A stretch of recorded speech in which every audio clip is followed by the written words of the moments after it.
everybody. Have you ever been accused of having your head in the clouds? Or accused other people of it? I know I've done both. So what exactly does that mean?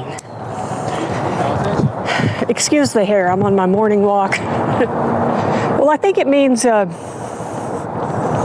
don't know, maybe a lot of daydreaming, maybe being flighty, maybe not being realistic or practical. And I know I've had my share of cockamamie ideas over time.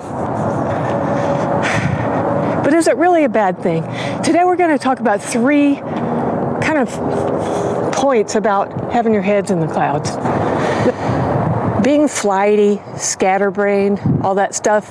When I was a teenager, I had a good friend whose mother said I was flighty and she didn't want her kid to hang out with me.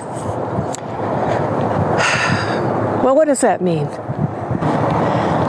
The first point I want to make about having your heads in the clouds is the silence that we often have and how that's considered having your heads in the clouds. But what's really happening? Oftentimes, if you're quiet, people think you're kind of zoned out. But let me tell you something. Sometimes we're processing. And as I get older, I find that I'm a lot more interested in thoughtful responses than quick responses.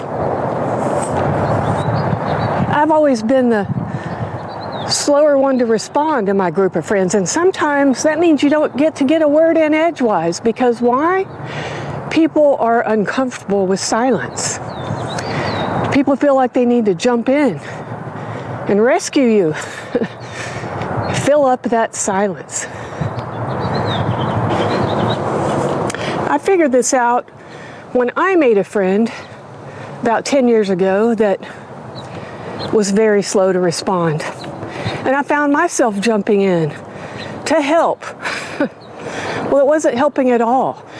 I understand her now, and she was formulating very thoughtful responses. I wish I could go back and change some of the times that I jumped in, because I now know that she's brilliant and had a lot of great thoughts going on. So I've learned to not try to jump in and answer quickly to help someone, and I've learned to not try to answer so quickly myself and formulate my thoughts.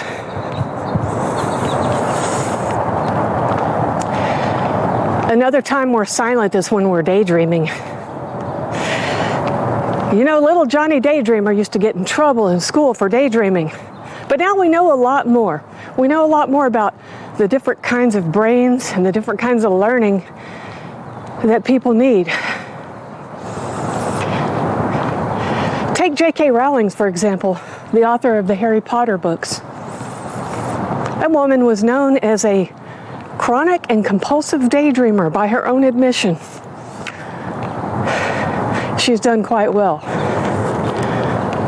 I've seen a lot of articles where Bill Gates had ADHD, and talk about doing well. Did he have his head in the clouds? Maybe so. And that's number 2. In the clouds is where a lot of the real work gets done. You yourself may be silently daydreaming and then all of a sudden realize, oh my gosh, I've been wasting all this time. Well, you know, Walt Disney said, if you can dream it, you can do it. What does this mean? There have been some imaginative children doing their sidewalk art. This is a mess in our little community pocket park. Is it a mess? Or is it kind of cool to see children being allowed to express themselves? I don't know. I have mixed feelings about it. Kind of feel like they ought to clean it up. Tell me, do you think they are aspiring graffiti people? Or are they going to do something great in their life? Or both?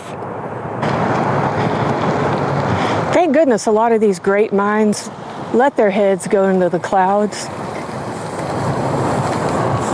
or we wouldn't have the innovation, the amazing cures for different diseases and vaccines that we have.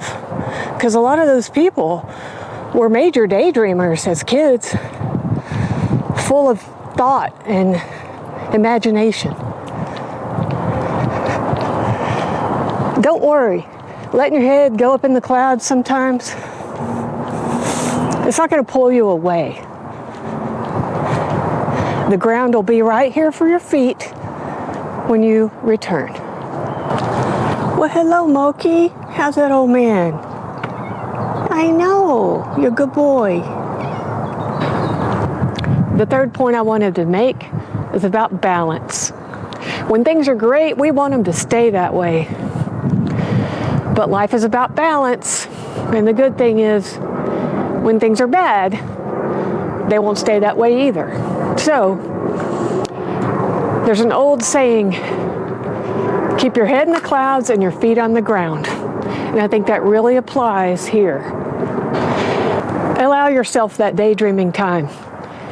And maybe try out a cockamamie idea or two. But keep your feet on the ground, because it's not realistic to go through life being flighty. But either way, being too much about the drudgery of daily life or being too much with your head in the clouds, either one's probably not going to serve you as well as a good amount of balance.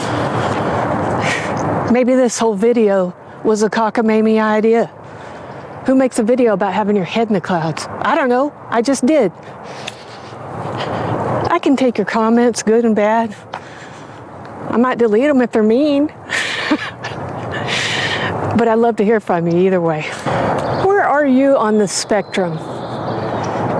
Do you find that you are more the head in the clouds person or more the feet on the ground person? Or are you perfectly balanced?